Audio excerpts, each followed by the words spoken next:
this weekend didn't just expose teams, it exposed choices. Purdue lost at home, and suddenly Matt Painter's decisions aren't off limits. Houston gave up 90 and forgot how to beat Houston. And Alabama bent the rules, played mediocre anyway, gave up all morals, lived at the free throw line, and still lost to a broken Tennessee team. Nate Oates spent the week lecturing everyone and then watched his team get out-rebounded, chased off the three-point line, and just straight up beaten up. Meanwhile, Arizona flipped the switch. Duke bullied another contender, and the gap between the real title teams and the loud pretenders got very obvious. Brad, who embarrassed themselves the most this weekend? Look, if you need loopholes, whistles, and moral gymnastics just to stay competitive and you still can't win, I'm out. Alabama tried everything except rebounding and defense. Purdue had answers and just chose none, it seemed. Houston didn't impose anything. This weekend showed who adapts, who hides, and who wants credit without accountability. Some teams earned belief. Others earned a side eye. They're not shaking anytime soon. If you like this kind of ruthless, no PR college hoops breakdown every week, hit subscribe. We do this after every chaos weekend, fraud alerts, receipts, and who's actually real. So speaking of one of the games that we mentioned, we've got to go into this Illinois at Purdue. Illinois wins 88-82. The Wagler show. But unbelievable. I keep thinking about that. I know, Sam, you keep thinking about it for different reasons. But for me, that performance was just staggering. Yeah, I'm like, despite what you guys said in the opening, I'm not 100% sure how worried I am about Purdue right now. Like, I think they've got some defensive gaps that need to be closed, and they've had some shaky performances in the last couple minutes that they don't typically have. But this Wagler kid, Oscar Clough post game was talking, is like he was shooting 4 or 5 feet behind the line on step back threes. He was 9 of 11. Had 46 points, didn't miss, couldn't do anything about him. They tried switching, they tried hedging, they tried everything. This kid was just making everything. And then sometimes that just happens. But if you take him out of the equation and divvy up his 0.75% across the board, Purdue wins this game handedly. And honestly, there were multiple times in the first half where Purdue was building a pretty good lead. And this one kid was just like willing Illinois back into it. And then at the very end, it came down to Illinois hit some big shots where Purdue didn't. And stuff like that's going to happen. My concern is it's happened twice in a row where we've had like good opportunities to put teams away in the last couple minutes, and we've missed our shots and given up some runs towards the end. UCLA 8-0 run at the very end of the game to win it by 2. Illinois, I think they went on like a 12-3 run right at the very end to win it by 6. Not bringing the officials into it much at all here, but that F1 on Clough really changed the game there. I thought it was maybe one of the softest F1 calls. And if anything, when they were reviewing it, I thought they were calling a high elbow on the blockout. And I was just like, okay, the elbow's high. They might be looking at this. I think this might be just like a common, but that was a 4-point play for Illinois that tied the game when Purdue had an honest God chance to kind of start putting it away. And that really swung the game. Again, you're not going to blame officials here. Wagler, there was just absolutely no answer for a kid that went 9 from 11 from behind the arc. Got to the basket whenever he wanted to. It was a one-man show for Illinois, and I think you take him out of the equation, like I said, you're not going to lose all of his points, but maybe 75% of them remain on the board, and Purdue wins that game handedly. It was an absolutely insane performance. Again, I'm not 100% sure how worried I am. I think if Purdue goes into assembly tonight and gets beat, I think we have some major, major questions about this team and whether or not they can hang in the tournament. Yeah, I've got some questions on Purdue now, and I'm not that worried. I think they're very easily solved, and I just think at this point I would have thought after the UCLA game coming home that there'd have been a little bit better of an answer. Like, where is any guard help for Braden Smith? Lawyer is non-existent currently. He's never been a defensive first guy. He normally is an okay defender in opportunities, but he's just not there offensively, and that's just eating a spot. And then I'm not 1,000% sure that Clough and TKR can exist at the same time on the floor. I was really liking Benner's minutes out there with either one of them. Yes, I like that balance a lot better. Because if you go back and look, it is rare that both of them have a good game at the same time. Like, I mean, even if all the way back to Alabama, I mean, like Clough didn't really do that much in Alabama, but TKR had a great game. So I don't know that those two guys exist on the floor at the same time the way we kind of thought TKR and they'd repeat like TKR and Edie's kind of groove that they had, and that just didn't happen. But some of these defensive decisions that Painter's making or whoever's defense coordinator is making is not making a lot of sense, because running all that switching, I know Wagner was killing you, but switching around and all that, it killed your rebounding advantage and let Illinois, who's got a lot of height, rebound and have multiple chances. So when Wagler did miss, or if he didn't shoot or whatever, they were able to get 2 or 3 shots. And I mean, that kind of happened a lot at the end of the game. That big run was, they were finding easy kickouts and wham 3 kind of thing. And Yep. that's where like some of these questions, like if those aren't solved, or like if those are getting real glaring big tonight with at assembly, then we've got some real issues. Those are easily solved if they just take a step back and look at it. Yeah, I think I'm with you. And they also, like, to your point, Braden Smith had absolutely zero help from a guard standpoint. CJ Cox, he played okay, 0 for 3 from the 3-point line, though. Lawyer played 20 minutes, and I think it would just became obvious he was a cone out there, offensively and defensively. And I hate saying it because I was really hoping for a big game Fletch. I thought Omer Meyer played good with the minutes he got. He got 21 minutes and was 500 from the floor, 11 points. But Braden Smith, I mean, if Purdue wins this game, we're talking about a 27, 12, and 1. He's at 27 points, 12 assists, and 1 turnover. And we're talking about how he willed them to win this game. But instead, we're talking about Wagler, who just went absolutely freaking insane from the floor. And, I mean, that comes down to if Braden Smith has an ounce of help on the floor, it's a completely different game. Well, like last couple points on Wagler. One, this shows these recruiting rankings are sometimes you can just they're throwing Something you're going to bring that up because he's was ranked 150th. Mm-hmm. I don't know how you missed that bad. And not just because of this one game. He's been top 20 lately. He's been fantastic all year. He's been killing it all year. Like I don't know how we missed that bad. And then 2, there was a couple times towards the end of the game, he's gassed. Like he's giving it all, and he's at 40, 39, 40 points where he was at this point. Some of the big guys are bringing the ball up for Illinois, and there was no pressure on the ball. Like that stunned me. I was like, that felt like a big opportunity in this, where you could have thrown a little press right there, kind of surprised him with it, and probably got him to fumble into a turnover or a bad shot. Mm-hmm. And when you're talking about a 6-point game that wasn't really decided until the last minute, that could have flipped it right back your way. I think there's some questions to be asked of Purdue here. And I do think we had a little bit of overreaction in the AP poll, dropping them to 12.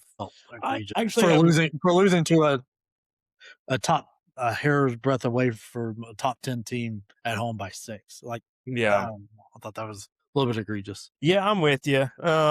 Like I said, I think if Purdue goes into assembly and loses, I think we need to sound the alarm bells and start wondering if this is even a top 4 seed in the tournament, because you can't go on a 3-game schneid. They did this exact same thing last year. They went on a 4-game schneid, and it really took them from a 2 seed down to a 4. And I'm afraid it's history repeating itself a little bit. We're getting some Matty January here, and it's not particularly great. But this Indiana team, and we'll talk about it later, it's a rivalry game. It's in assembly. This is their Super Bowl, so it's going to be interesting. But Purdue really needs to answer the bell here. But moving on to arguably the game of the day.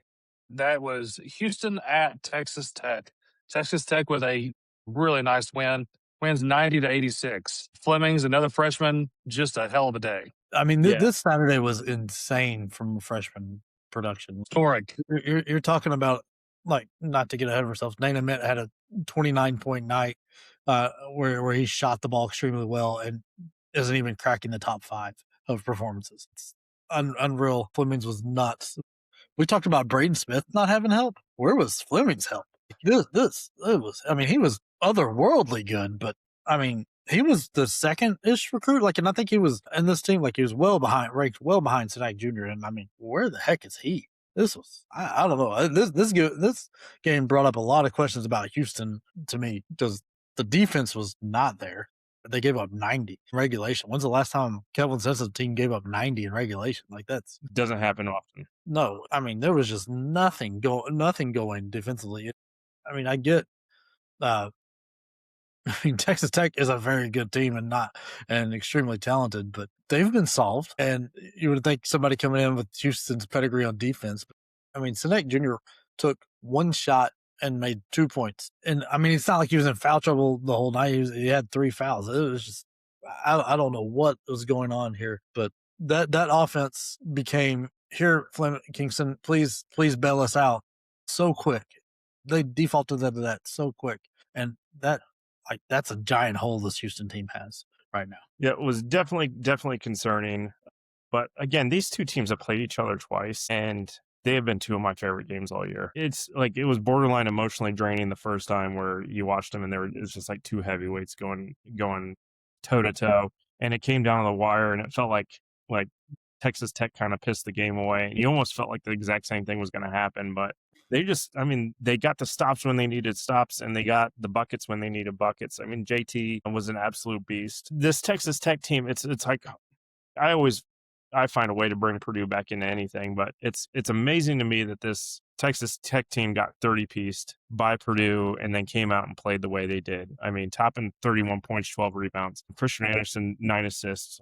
He did have 4 turnovers, but that's against one of the best defenses in the country. So, I mean, hats off to this team. They've had some really, really low moments this season, but they've had some pretty big highs. I'd like to see them level out a little bit, but they have 2 of the more impressive wins in the last week and a half, 2 weeks that we've seen all year. I mean, this is kind of the version of Texas Tech I thought we were going to see all year, but I never thought they were going to be extremely deep team. Getting 30 minutes off your bench gives other guys breath. We still need to find a way to give Anderson and Toppin some breath, but I don't mind them playing 40 minutes in this game because this game had a lot of weight and importance to it. But, I mean, the guard play is what's setting this version of Texas Tech apart from what we saw get beat by Illinois and Purdue. Like Petty and Atwell really being the big difference. When those guys come back to score and are playing good basketball, like it opens things up for Toppin, and he can just have a field day. And then the same with Christian Anderson. When they're getting production from a couple other guys, it makes this offense look so much better. And like McCaslin is one of my favorite coaches. He's a great defensive coach. Crapping on Houston for giving up 90, but it's not like Texas Tech did that great defensively. They still gave up 86. But it's like I think what I'm seeing now is what I expected out of Texas Tech. This version, I think this is going to be very dangerous and for the Big 12, the rest of the Big 12. If they keep this up, the way their Big 12 schedule works out, they've got kind of a breath here. I mean, at UCF isn't the easiest thing in the world, but then Kansas, at West Virginia, and Colorado to back into like Arizona. Like it's the last 3 games of the year are rough, but they spaced Arizona, Iowa State, and BYU out right here towards the end. So I think they stand. If anybody can knock Arizona off, I think they've got a good enough chance because they're big enough and physical enough too. So I'm really looking forward to that game in about 3 weeks or so. I'm very impressed with what I'm seeing out of Texas Tech, and this game really made me ask some big questions about how good this Houston defense actually is. Because I mean, they forced more turnovers. They forced the 10 turnovers, but only got 11 points off of them. Texas Tech forced 6 turnovers and got 13 points. So like they were more efficient with the ball there. And wild fact about this game that had almost 200 points to it. There were only 5 fast break points between the 2 teams. That's crazy. I feel like Texas Tech is playing on a banana peel a little bit with as little as they had their bench involved, like you said. But also, like that's a lot of wear and tear on Toppin and Anderson, which is a little bit of a shame. And Atwell too. I mean, Atwell, it's not like he's getting many breaks. No. For our next game, quite a beaut of a game, I must say. Tennessee at Alabama. Tennessee wins 79-73. I think I can speak for all Tennessee fans. This is the Nene Mint that we've been waiting to see, and it was a treat. Honestly, just really fun to watch. I was telling a buddy of mine after the game, I was like, I'm genuinely proud of Nene Mint for the way he played. Like, I'm proud of the kid. I'm proud of what he's gone through. I'm proud that now he's, he can show what he can do. He kind of put it on display. And so now it's time to keep building on that. So definitely a great performance by him. Yeah. I like that he was hunting his shot quite a bit in this game. Yes. He had 20 actual. Huge improvement. Yeah, in that. 20 actual attempts, two for 3 from the 3-point line. Not his bread and butter, but, glad he was hunting that shot too. But overall, 50% from the floor, 29 points.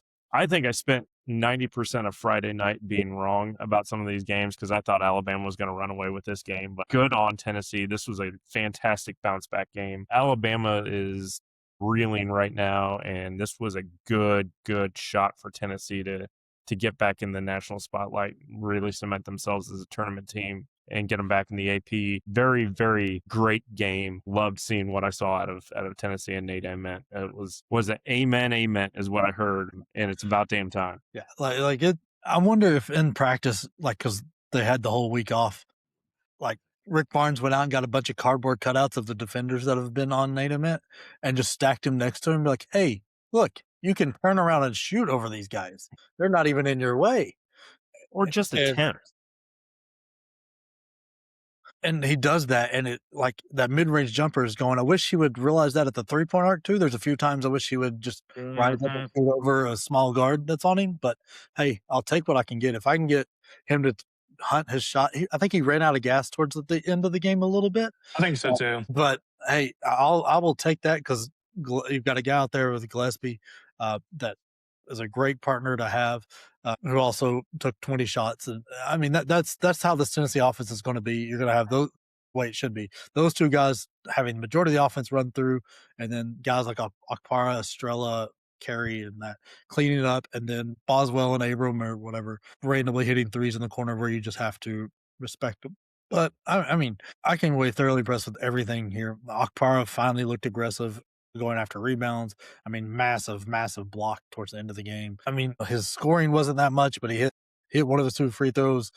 Estrella, if we could get that guy to figure out how to finish a bucket, man, he is stronger than he looks, and if he can just finish, he's making good moves. I just hope and pray the Carey isn't as bad as what we originally feared. I think everything I've read and seen says hyperextended, which is fine. I just don't want it to be anything that's like season ending, because that would be devastating. Because we would be very, very thin on the big guy. I like Bidiaco and all that. I mean, jokes aside, Nate Oates, what are you doing? 2 weeks ago, you're yelling at the clouds about Baylor bringing in James Nanji, who was playing in the G League. At least he never played in college before. And then you have no problems playing Bidiaco 25 minutes. And everybody wants to forget this guy was totally fine with playing Brandon Miller while he was in the midst of a very key piece of a murder investigation, whether he brought the murder weapon to the murderer on purpose or accident. We didn't know at the time, but he was going to start him and let him play while that was going on. So Nate Oates, lost all respect for you. Phylon did okay, but he did all his damage from the free throw line with the refs helping him out. Nobody else from Alabama played well whatsoever. This was bad Alabama. This is the Alabama that Purdue took advantage of on their court, and a few other teams have. Like this is bad, and I don't know how we're gonna Nate Oates and Alabama fix it, because they don't really have a home court advantage. No. But I'm saying like you know, like Sherelle isn't the answer. Allen that doesn't play. Like they really have no rebounding threat whatsoever. Millett doesn't seem like he can score, or Millett doesn't seem like he wants to score, and he's not a stop dead defender either. So, like, how are you going to have him on the floor? I don't know where the answer is if you're Alabama. Especially when you go on the road with the rest of this SEC schedule you got going on. Yeah, and I think the thing too is I think Bolt Bowen needs to just he's so reliant on the three. He doesn't like to get physical. He doesn't like to get in there and bang around. They're just really scared of contact. And it's evident and it's blatantly obvious. And as Nate Oates likes to talk all tough, this doesn't show. And I think that's infuriating. There's some talent on this Alabama team, but they're poor rebounding. And of course, Tennessee completely dominated the boards, just like pretty much most teams have all year against Alabama. That's going to become very difficult to win down the stretch, especially in tournament time. They're going to have to do better about that. But rebounding is half of it's the will to do it. And I feel like this team does not have that hustle in them. They don't have that. They don't have that grind in them. It's clear they don't have the want to. We're saying all this right now, and like live update, they're up 13 at home against Missouri. But it's Missouri, like this Alabama team will beat teams that they should beat by a lot. but they won't. They're not going to surprise you. And if you're close No. and you're physical with them, they're not. It won't shock me if Missouri gets this tight and this game ends up being really tight. I don't know. I don't think Missouri will win, but it definitely wouldn't shock me even seeing them down 13 at the end of the half here. All right. Now, let's talk about the Arizona BYU game. This really became an interesting game when I didn't think it was going to be. So Arizona getting that big win. Yeah. So day that ends in Y, Arizona gets a big win. BYU made it really interesting in that last minute. Very, very interesting. Interesting, but also I don't think I ever questioned whether or not Arizona was going to win that game. Arizona, like everybody in the country is having these moments. Like Illinois had a moment against Purdue. Texas Tech just had a couple moments against some top teams. Duke is having moments. Michigan's had some big moments. Nebraska. Hell, Nebraska's up 3 right now with 4 minutes left against Michigan right now. But all the while, Arizona just comes in, handles business, and moves on to the next game. I was a hater at the start of the year. The more I watch them, the more I feel like they're inevitable. This game poked some holes of that. I was high on Arizona when we were doing our preview stuff, and this was the team I was seeing. But the second half of that BYU game really poked some holes in how perfect this Arizona team is. And I don't know why they didn't stick to it more. That is the zone, a little bit of zone they went to gave Arizona fits. I mean, Arizona is not a good 3-point shooting team by any stretch, and they don't shoot them very often either. So like they kind of one thing Tommy Lloyd has done with this team is they play to their strengths and they stay there. And I mean that was obvious with Burries and Bradley just looking like Rip Hamilton, like old school Rip Hamilton out there, just draining mid range after mid range. Love that comparison. Yes. And it was pretty too. I mean, like Toa Pete spent all night in foul trouble, but comes in and makes some big plays. I don't know. There's 9 points off the bench. I mean, this was hilarious. Had in his first 2 minutes picked up 2 fouls. Like that was comical. But you had 9 points off the bench for Olawaka and his 7 rebounds, but nobody else scored off the bench. Like Artisto, I know Artisto is more of a defender, and that's kind of going to be his role. But Del Orso has been very quiet here recently. I worry about some of the some of the holes that BYU was able to poke in the second half if they show up big. Because I mean, Krivas was next to useless out there too on the offensive end. I mean, he had the 3 blocks and the 8 rebounds, but a big guy like that should have had a little bit more than 1 for 4 shooting, with one of those attempts being from the 3-point arc, like scoring all of 2 points. But I don't know. At the same time, the emergence of Burries on this team makes them so much better. And I know Koa Pete is going to get all the love because he did it in November. And so he's the one everybody's going to look at first. Burries is quietly, especially over the last couple weeks, playing so much better. And it's an all-around game. I mean, he sealed the game with that game-ending block. I mean, he just snatched that. Played great defense. Was unstoppable there for a bit. You have Bradley out there, but the ball was going to Burries even towards the end of the game, and not your star point guard Bradley. And I mean, he went 13 of 14 from the line. And I mean, that BYU crowd. I mean, it listening to that game, watching that game, makes me want to go watch a game there. Yeah. They were dying in the first half for BYU to go on any kind of a run, and they would have blown the lid off that gym. And just Arizona wouldn't let it happen. And you saw at the end, in those last couple minutes, that gym was so loud you couldn't really even hear the announcers, and looked like a fantastic place to play.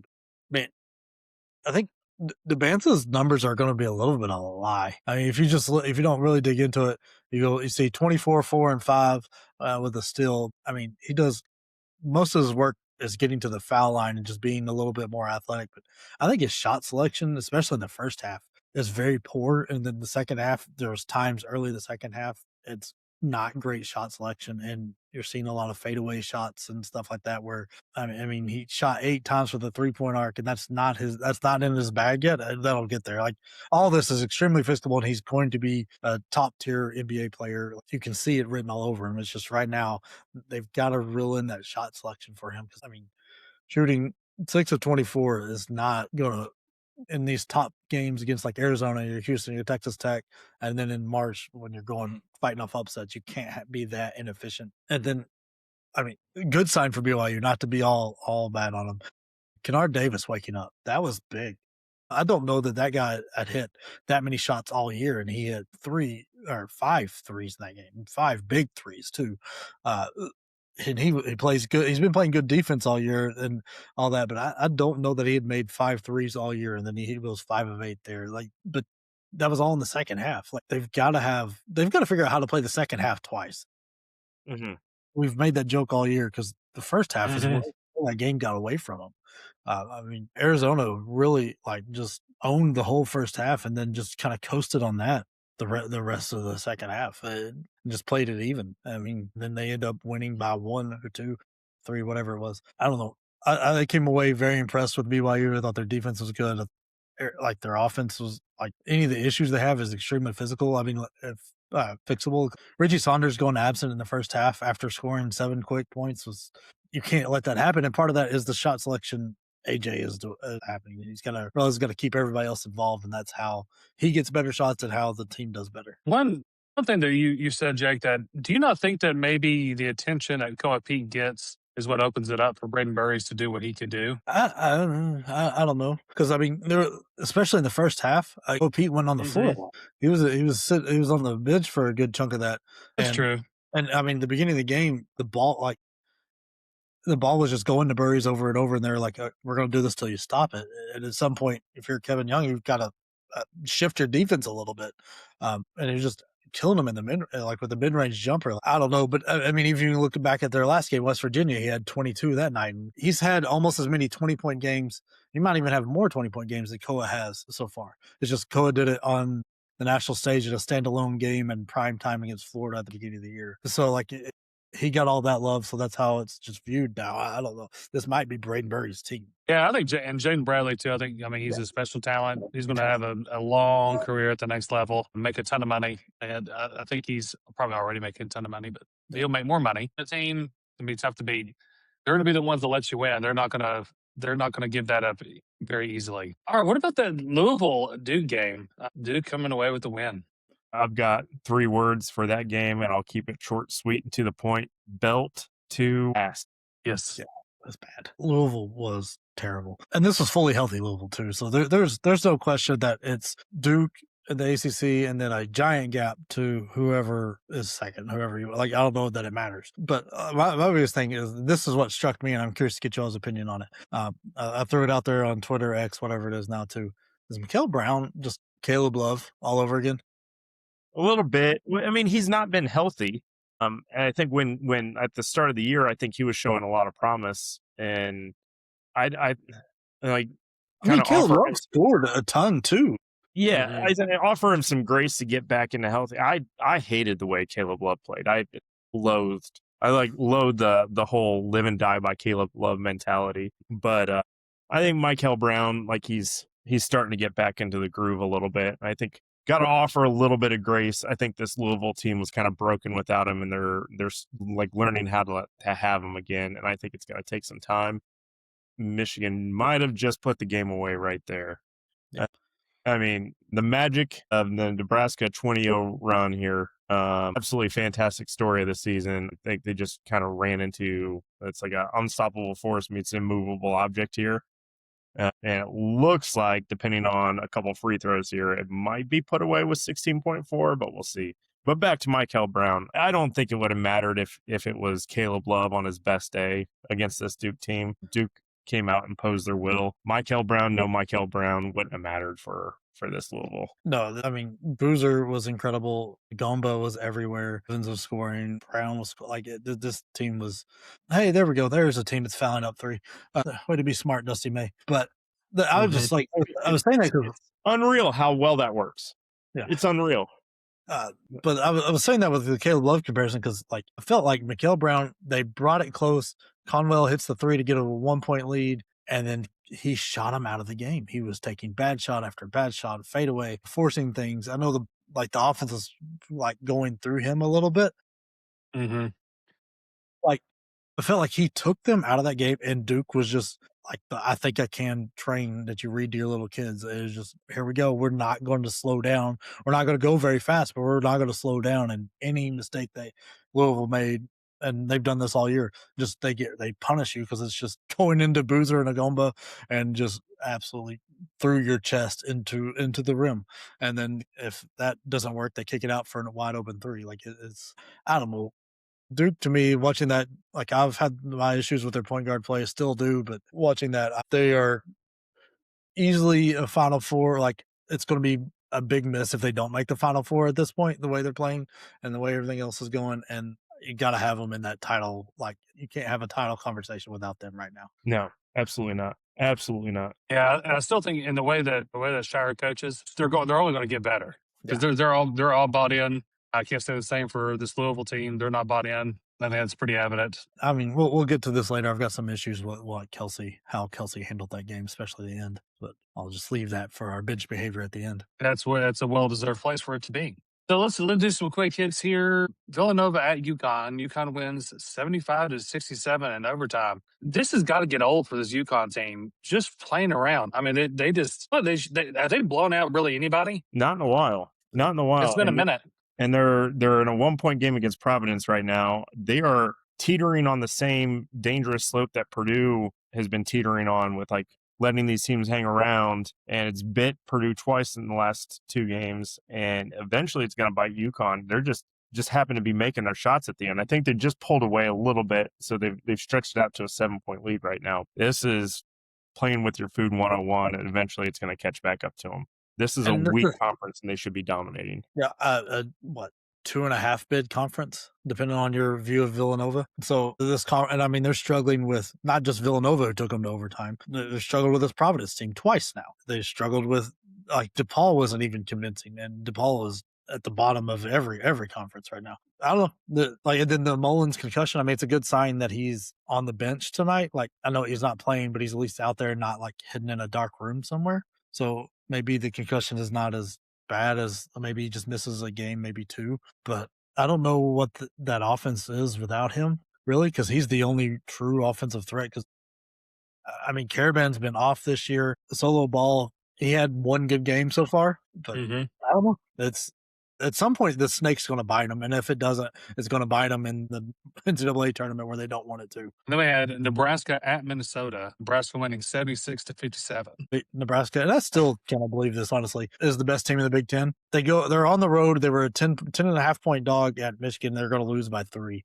Like a second half that was, I don't know if I've seen 2 halves of basketball be so different. You have 50-48 in the first half, and you're looking at 22-27 in the second half. I don't know. I still think Nebraska is the best team in the Big Ten, and this Michigan game didn't do anything to dissuade me. And then we've got North Carolina at Virginia. North Carolina winning 85-80. Virginia had a chance here, and really, I mean, they lost it. Yeah, they were up all game. Virginia gave this one away. I don't know. Neither of these teams matter. We got Hummel and Fanta calling Purdue IU. That's a fantastic duo right there. I love when Fanta and Hummel are together. Yes, I would listen to Fanta call bird watching the way he calls stuff. Dude, have you ever watched all in bowling? Yeah, bowling's incredible. He's the best at it. And there's like legends that are calling bowling and they do a great job at it. And then when Fanta's on there, I'm like, yeah, that's Fanta. Sorry.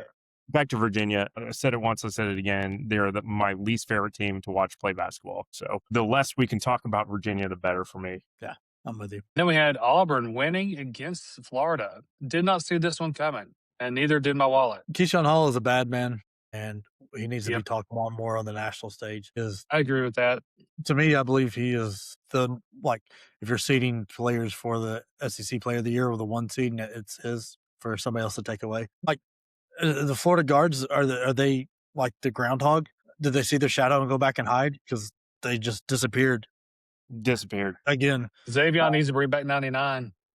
Yeah. And then switch it up. Hey, remember when we were talking at the beginning of the year about the preseason All-Americans and I was bringing up all these questions about Alex Condon, like, how are you there? Why did you get those votes? Like, you had a terrible year last year. I know the talent's there, but you have 1 point in this game. It doesn't make any sense. It doesn't make any sense. 1.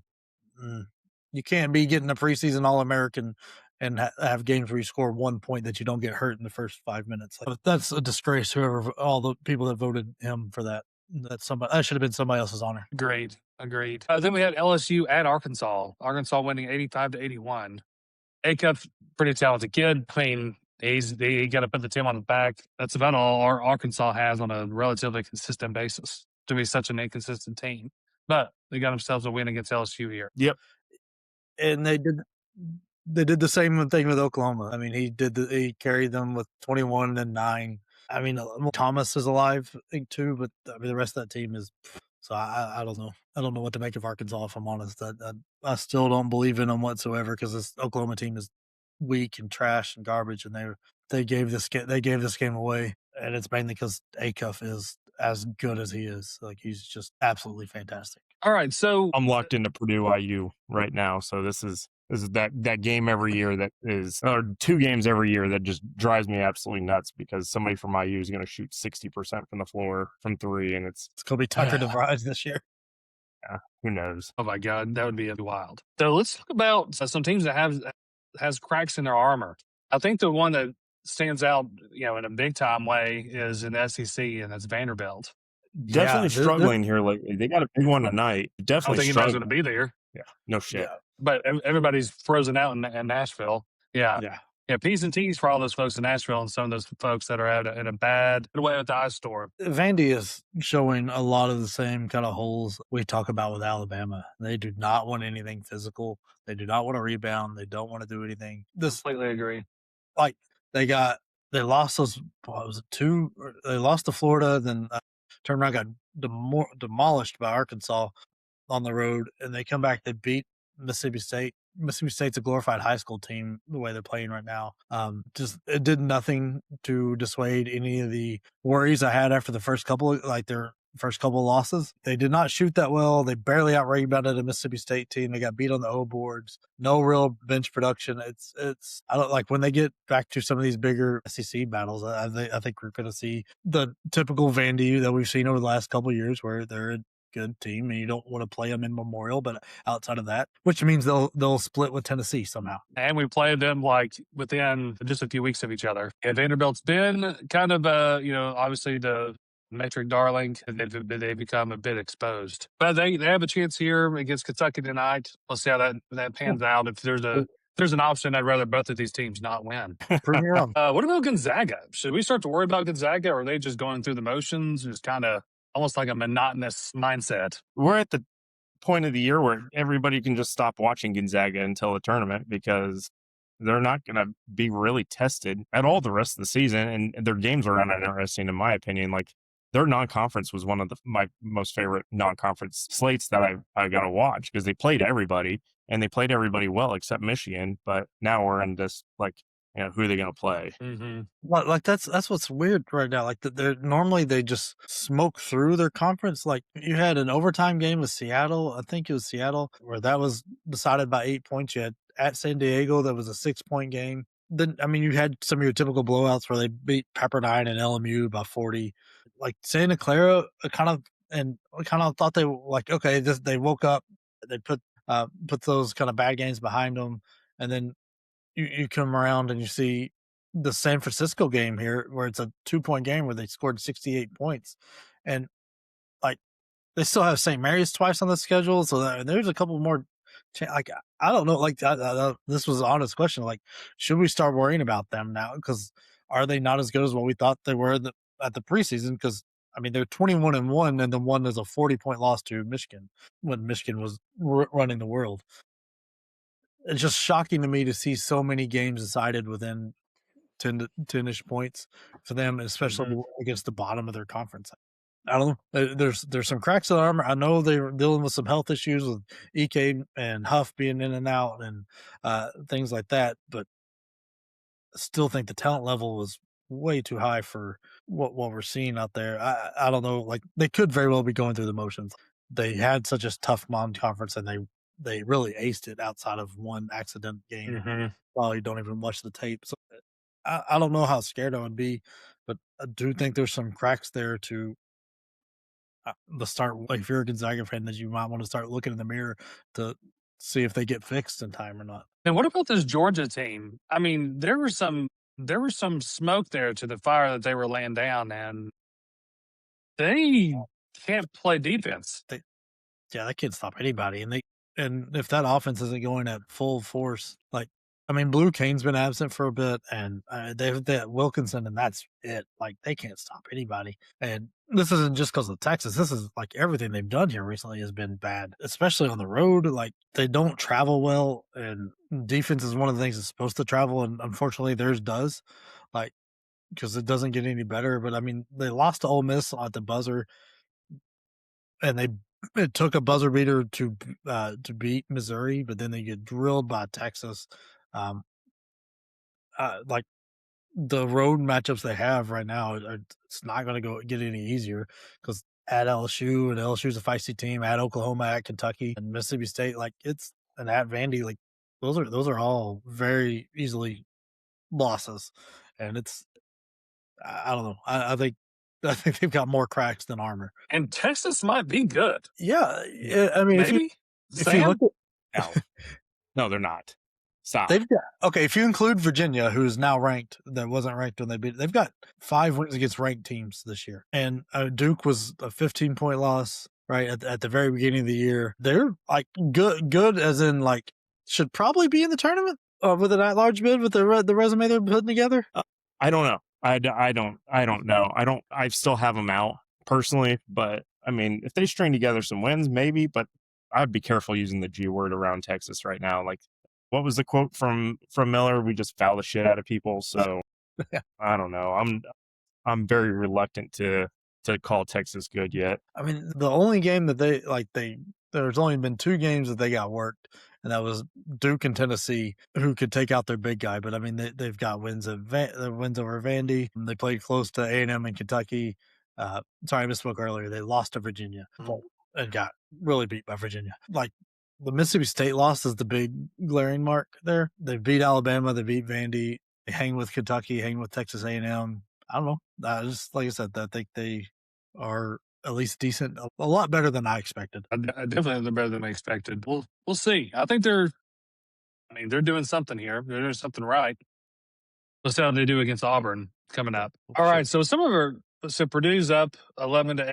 Nothing crazy happening there yet. Nothing crazy happening. I wanted to check in. I've got my multi-view up, but it's hard to keep up with. Virginia got and Notre Dame are looking at overtime. Yeah, I've got multi-view on my phone, and then I've got Peacock. I really don't ever multi-view on that. So I've got, like, to be completely honest with you, like I'm sick for a couple days, and like just had basketball on in the background, and it was fever dreams for like 2 straight days. And like I woke up and I was like, all right, Duke's up 30. What the hell happened? And I had to rewind. I'm like, okay, this is just a crime scene. And then now, I'm like fighting this off and got 5 games on right now. This is not stressful at all. Look, I think a game you might want to be paying attention to is like everybody's been all over St. Louis, saying they're probably the best mid-major out there, and they're fun to watch, and all the metrics and everything.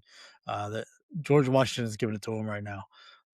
On the road, they're up 8, and they were up 10. They were up 10 and a half. Whoa! It's like I don't know. George Washington is a decent team out there, but to get picked off at home, and who I still believe the best team in the A10 is George Mason, who just beat George Washington. So I don't know. It's a good one to keep your eye on. It's kind of fun. Andy seems to be doing what they need to against Kentucky at home, but once again, that's at home. Yeah. The rest, like Alabama's holding serve, they're up 14 after being up 13, and Providence is still down 7. But Virginia going to overtime with Notre Dame. I mean, Notre Dame is so bad, so bad. Coming off a loss to North Carolina, it is like if there was any hope for Virginia to be anything better than like mid range in the ACC. They're not showing it right now because I mean they still gotta play Duke at some point, and at least once. And right now that doesn't even look like they would even put up a fight. It looked like worse than Louisville. So Virginia's not going well. It's either going to be play-in game or maybe missing the tournament the way this is going. All right. So for the preview for some upcoming games, we've got Butler at St. John's. You got Coach Pitino coming off his 900th win. Just so happened to be against his son, which is pretty cinematic or sad. I don't know. It was kind of a bummer, but a cool thing at the same time. But definitely a huge milestone for Coach Pitino. Yeah, I mean, big milestone. Like since they lost to this Providence team, which was inexcusable, they've been on a run.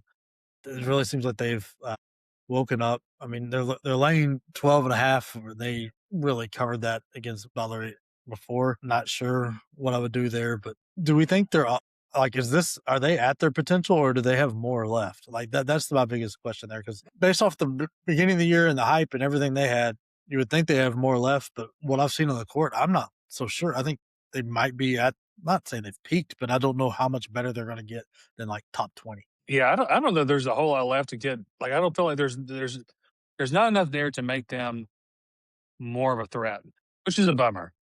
I mean, in March with the right matchups, they can make a run because if you turn the ball over Sure. a lot, they're going to eat your lunch. But if you take care of the ball whatsoever, they have no way of running any kind of offense that makes you scared. Then we've got number 10, Houston. This one could be brutal. Look, I feel sorry for TCU in this one. Like, Houston's going to come off the Texas Tech loss angry. And then not only that, I can't imagine what practices are like after giving up 90 for Kelvin Sampson team. So I'm not sure. Nose goes on attending that one. If TCU is going to be able to score. I think there's just going to be a punching bag. The fact that Houston, like, it's only a 7.5 point favorite, wild to me. I haven't seen anything out of TCU that says, hey, we're here to play, other than the Kansas game. And then they gave that up. Mm-hmm.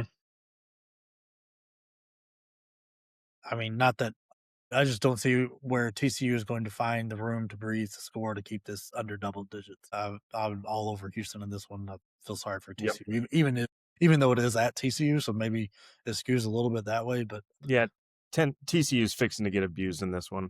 But hold on, I spent all of Friday being wrong, so I shouldn't have said that out loud. Yeah, that's all right. Then we've got Florida at South Carolina. The guard's going to show up. Florida's guard's got to. It's going to happen. They've got to show up. They've got to do their thing. Just be freaking consistent. That's got to be infuriating. I mean, South Carolina is a good enough team to upset them if they don't, but it's also the perfect matchup you want to figure out yourself because they're not that great. I mean, Paris is a good coach. He's going to have a good defense, but like, I don't know. To me, the only watchable part of this is to figure out if Boogie Fland, Xavier Lee, Xavier Lee. Yeah, and which version of them shows up? Yeah, who shows up for them, and is it going to be believable? Because right now, I'm worried we saw a 2-week flash of good play out of them, and unfortunately Tennessee just got caught in it, and then we're going to go back to seeing what we were before, where they were back to being unranked. Like, I don't know. I don't know.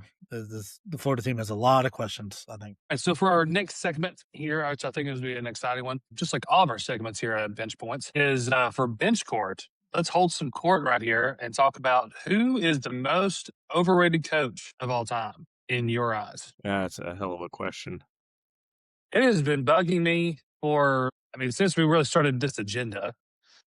When this being talked about, this is a tough one. Yeah, and I'm deeply frustrated with the way Purdue's played so far. Yeah, I don't know what's happened to Purdue. They cannot rebound. They cannot finish. They're turning the ball over in the silliest ways. It's just deeply frustrating as a Purdue fan right now. So, and then of course Signetti's there. So Indiana by 100 here. I put this out there on TikTok a few days ago. I don't know. The answers on this are wild and kind of like seeing a ton of ism out there, which is interesting. Okay, I hate it. I saw enough of it that I started looking into it. Like, depending on how, like, overrated does not mean he's a bad coach, first off. Second, won championship, and that was almost 26 years ago. It's been a minute. Like, he gets to the Final Fours, but, like, do we remember second place guys as typical, or second or third place guys as we, like, that we do? I don't know. I think there's some merits to be talked about there. I mean, my favorite, I always think Mark Few is overrated. I don't know if he's the most overrated, but I think he's overrated. I don't know. There's a lot of fun answers here. My pick, personally, and this is kind of gets to my heart, is I think Rick Barnes might be the most overrated coach we've had. Damn it, Jake! Long time. Now, dare I say this? Is Painter overrated? It depends on what your view of Painter is. And he's been with the program for 20 years now. He's got one Final Four. He's had some number one teams in the last 5 years, and we've been beaten by nearly every double-digit seed imaginable. Yeah, I mean, it's Like I've had some Matt Painter questions for years, and like here recently, I feel like he's taken the team to another level. But we have to ask the question at some point, like, is he the guy that's going to get it done for these Purdue Boilermakers? And he's had 20 years. Is that a fair question? I think it is because right now, and this is unfortunate for him, his Final Four team is very much viewed through the lens of Edey. So it's Edey's Final Four team, not Painter's, because he was such a dominant college player, and I mean he's doing well in the NBA as well. But like, because he's not getting the credit for the Final Four like normal, like Barnes gets the credit for his Final Four run with Texas. His one Final Four run and his 90 years of is 4 decades of coaching, but he gets the credit for that. I don't know that Painter is getting the credit for it. I think it's more of seen as Edey's, and that to me would, if he never does it again, he ends up very much on the overrated and disappointing list. But That makes me so sad. only But time, I know you're not wrong. You're not wrong. and like you said, overrated does not mean bad coach by any stretch. Yeah. No. Because Barnes saved Tennessee's program. We were about to be irrelevant. We were borderline already. And then we're back. We're coming off back-to-back Elite Eights. Then, I mean, Painter, like Purdue was not in the best of places when he took over. And now they're a perennial top 5 team. So depends on your grade. There was Cal was a very common answer, which I completely agree with. He gets way too much credit for, and he also takes the credit, which is crazy to me. He finds these guys that if the one and done rule wasn't in existence, would have gone straight to the NBA and been producers in the NBA, and then somehow gets the claim that he had anything to do with them. Like, you're telling me Anthony Davis, John Wall, Acuff, any of these guys that were top tier freshmen that he got weren't going to go to the NBA and produce immediately anyway? I'm gonna throw out a name that when I saw this question is the first thing that popped in my head. But I don't know that it's fair because it's one of those things that's hard. Because once I go back and start looking into it, kind of like the Izzo thing, I did the same thing. There's so many people said that. But what about Jim Boeheim? Yeah. That name got brought up a few times too, which is Kind of people- underperformed, but he had some crazy teams. I never I guess my reasoning for not bringing up Jim Boeheim was I never thought he was that great. Yeah. He had the one championship run on a fantastic team that had one of the best college players of all time on it. But he was a part of some fantastic games and was part of and I think that's where he gets it, 18 overtime game in the Big East tournament with Georgetown or whoever it was. Yeah. I can remember where I was watching that game. He was part of a lot of fun moments and stuff like that because he coached for 700 years. Yeah. But I never considered him a fantastic coach. He ran any coach that runs one defense his whole career and never really comes off of it. Whole career. To me, it's akin to running the wing tee and going, look, we have a leading rusher. Okay, great. I'm happy. All you do is run the ball. You run a 2-3 zone. I don't know that you're doing much coaching. You're finding players that fit a system and then letting your system be developed in the 70s. There's a reason Syracuse didn't form a lot after that Final Four run or before. But another fun one that was getting brought up was, this is a fun one. Shaka Smart. This one kind of surprised me. I saw that on there. Yes. And here lately, Shaka Smart is the games feels like it's passing him. He had that one little run with VCU and people fell in love with him, and I was one of them. I fell in love with it. I thought he was going to do good things. And we thought the Texas thing was more of a issue with Texas and not with him. And he came out clean on that, which now looking back should have been a little more, hey, what'd you do here, buddy? Yeah. Marquette's not going well. He'll have a team he had a team last year that did well, but didn't produce in the tournament. I think they got beat second round. I don't know. I thought that was a very fair point and a very fun one, because he was everybody's darling there for a minute. I think he very much got way overrated for that VCU run, which was a fantastic run. Don't want to take anything from it, but he had Fred Van Vliet on that team and Ron Baker, who could not miss anything at any point. And I don't know. He got the right players there, but he's not done much since. with any school he's been at. Wasn't Tennessee in the middle of a hire during Shaka's when he was at VCU? I'm sure. 'Cause I feel like that was like a huge name that I remember being so frustrated that we didn't seem like we even had a chance with, which we probably didn't at that point. And maybe I may be misremembering we were that, but definitely hiring and firing basketball coaches like crazy around that time. So I know I can't keep up with all that. we were hiring somebody at some point while he was at VCU, and I don't know if we went after him or not. but we were too busy chasing like Donnie Tyndall. And then get me started with Donnie T. What any other overrated coaches that you can think of that is any other ones that came up often? I'm trying to remember. I remember seeing that, but I feel like there was. I do remember the Shaka Smart one. I mean, Bill Self was up there several times. Well, if you won 2 natties, Yeah, like That's kind of the way I feel too. yeah, like I mean, like I don't know. I think like him his and career's Cal on. to an extent, the game's catching up to him because everybody's allowed to pay their players. But yeah, it's I mean, you can't call anybody that's got a couple natties under their belt Yeah. overrated because what you have to do to get a team across that line is just so much work and so much effort and so much planning and so much talent and coaching. A lot of it comes down to the talent because you're only as good as the players on the floor. But if you can scheme, you can get through 6 games in March. Yeah, and that's the same thing. It's like I feel like his career, and the same thing with Roy Williams. Their career, they're not overrated for their career, but the last few seasons they were overrated. Mm-hmm. Did anybody bring up few? Yeah, that was brought up several times, and you have the same typical answers where people are like, "Oh, you made so many Sweet 16s in a row." But my argument against that is, if you're a top 4 seed, a Sweet 16 is not a success. That is expected. Yeah, great Sweet 16, fantastic.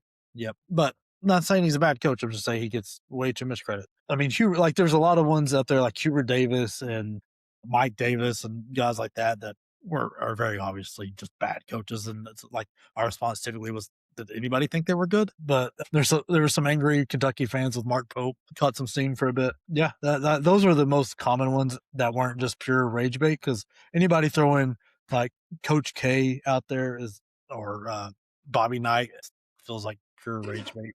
Like, because Yeah. I mean, just show me that you only watched the last 10 years, 20 years of basketball, maybe. Because 1980 when Coach K was hired was garbage. He won all 5 championships for him. So like, I don't know. You're out of your mind thinking he's overrated. Sean Miller, Agreed. like the Miller brothers kept being brought up, but once again, I never thought they were good, so I never thought they were overrated. Like, I just thought they were at best, and they coached at best still. Go ahead, Sam. I was going to say, I'm trying to sort out about how many 29-foot threes are going to get made against Purdue this year. Just you force a 29-foot three and you expect is like, yeah, you're going to see about 25 to 30% of those go in, and I think teams are shooting 60% on those. That's wild. All right, so our final couple of segments here, we've got our bench behavior, and Pat Kelsey is wearing that crown for this week. Jake, you want to delve into that a little bit? Look, You mentioned earlier, I believe. Yeah. This was shameful as a coach. Honestly, this should be talked about more. I don't know, understand why it's not. One, going into Duke and getting beat by 30 is not. It's not great, but it's understandable. Like, that happens. Everybody's team has an off night, whatever. But to wait till you're down 30 with the walk-ons being subbed in to then pull out your full court press and half court trap, what are you doing, dude? If you were going to do that, the time to do it was down 16, 18, or 20, like, and trying to get your team back in the game, not when you're down 30. I know there was, because you were down 30 for like 5 minutes left. I know there was a ton of time left in the game, but when the team's putting in guys that all they do is practice all year and get beat up in, and they're finally getting some minutes, you don't then try to take advantage. And I love that the league grew when he was doing that and had to stop it because it wasn't working. That just shows karma. That I lost a good amount of respect there. No, time and place. The game was long since over. Not sure why you waited till then. If it took you that long to realize that you needed to do some kind of press and trap, thing to try to force some turnovers to speed that game up, then your coaching credit should be really looked at, because that was very obvious in the way early in the game that you needed to do something like that to force some turnovers. Apparently, it wasn't obvious to you until we're subbing in the guys. All they do is help bring the GPA up. Like, I thought that was extremely sad, and you deserve to be set so far down on the bench on that. Say to your team. To me, that sends such a bad message and lack of trust. Did he give up? Yeah, I don't know. It was bad. It was bad news all the way around. Does not look good. So now for our standing O, we've got Connor Eargood. God love him. God bless this man. For not ranking Alabama. The AP has some morals. Yeah. For not ranking Alabama with his AP vote after scapegoating the rules and getting, I cannot say his name. Bediako. Yeah. I don't know why it doesn't, but for getting him to play and then still losing. I love this. This is awesome. Somebody's paying attention with the AP poll. And it's Connor Eargood. He's probably my new favorite voter. Yeah. Actually, never had a favorite voter until Connor Eargood. Yeah, he called it out on Twitter, said that hey, not doing this because if you have to circumvent the rules and to get a player to play, and then you still lose, it already shows your team's weakness and you don't deserve to be ranked anyway, which is fair. Like, it's completely fair. Love the fact that it happened. Love that he did it. Happy you have a vote. Most of the AP voters I typically have issues with, but not you, friend. Connor, good job. Gonna go to that guy. All right. Hey, listen, we're getting the side eye. Sam, you're gonna have to postpone. You're gonna have to put this. You're gonna have to TiVo. Remember TiVo? Yeah. Remember that first came out? Yep. What a time to be alive. But we need to go in here and clean things up. That's right. We go and clean up this game and finish this thing out strong. All right, gentlemen. We'll catch y'all next blowout.